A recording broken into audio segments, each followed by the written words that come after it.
Hey folks, today I'm here to tell you about some quick and easy, fairly inexpensive ways to bling out your game of Nemesis.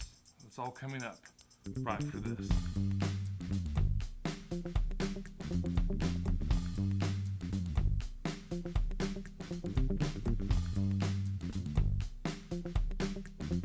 Hey YouTube, this is Pecktec, and I'm totally not making this video because I was about to clean this all up anyway.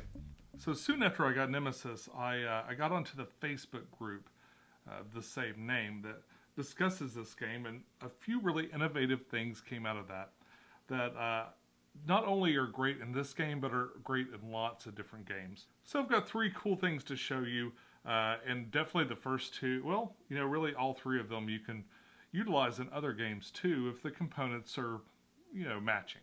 So the first thing is this really simple business card holder. It's a great way to organize the cards for this game. It easily, you can hold two sets of the smaller cards by putting them vertically, and it holds the other regular size cards pretty nice on their side. Now this business card holder doesn't get packed away with Nemesis when I put it up. In fact, I keep it with my game accessories because I use it in a lot of other games too, like Blackstone Fortress and Zombicide and pretty much anything that involves cards. What seemed to work great for this game is the 6 up. It basically has a spot for 6 business cards. And I find that works for a lot of different games, although you can get these in much larger versions if you've got maybe a card drafting game, something that's needs a lot more cards. You could definitely scale this up. It was really inexpensive from eBay, and I think it's well worth the price. The other thing that I got are these coin holders. These are plastic enclosures that go over these coins, and it makes them really different. It really gives it a nice tactile feel, and I think if you play this game enough, you could start to notice a little particular notch in the blank token or maybe the queen. Something you could avoid when you're shifting around in there. This not only protects those little pieces of cardboard, but it makes the kind of a uniform experience where you're reaching in there to kind of find one to draw to see what your fate is. And the last thing that I wanted to recommend is simply to paint your miniatures. It seems a shame to waste all these nice graphical elements on pieces of gray plastic. And while it's not, of course, necessary to paint them, I find it to be even more interesting. I wasn't even particularly happy with my paint job on these particular miniatures, but I do find them a little bit more interesting and a lot more fun than I would just pushing around little pieces of gray. Now, if you're new to painting miniatures, you might want to check out the Games Workshop contrast paints. I use those to paint a lot of my board game things that maybe aren't as highly detailed.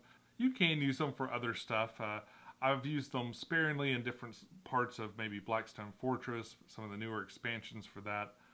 But mainly I used them to paint like all the monsters from Zombicide, almost everything from Cthulhu Death May Die. So even if you're not a great painter, this isn't the kind of thing that's going to be judged. I mean, when you pull out a Warhammer 40k army, that specter of judgment is always there because a lot of people there really take a lot of time. In fact, that hobby in particular is kind of 50-50 crafting and playing. For some people, it's 100% on the crafting part. But all these models are pre-assembled and ready to go. You just have to commit a little time to make them that much better.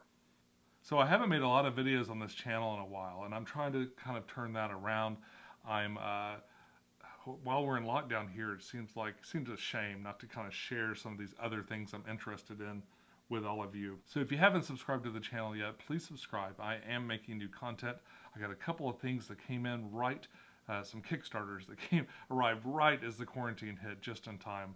And Holly Kerrigan and I have been playing them like crazy. So I've got some cool new stuff to talk to you about, and we'll be talking about that very soon.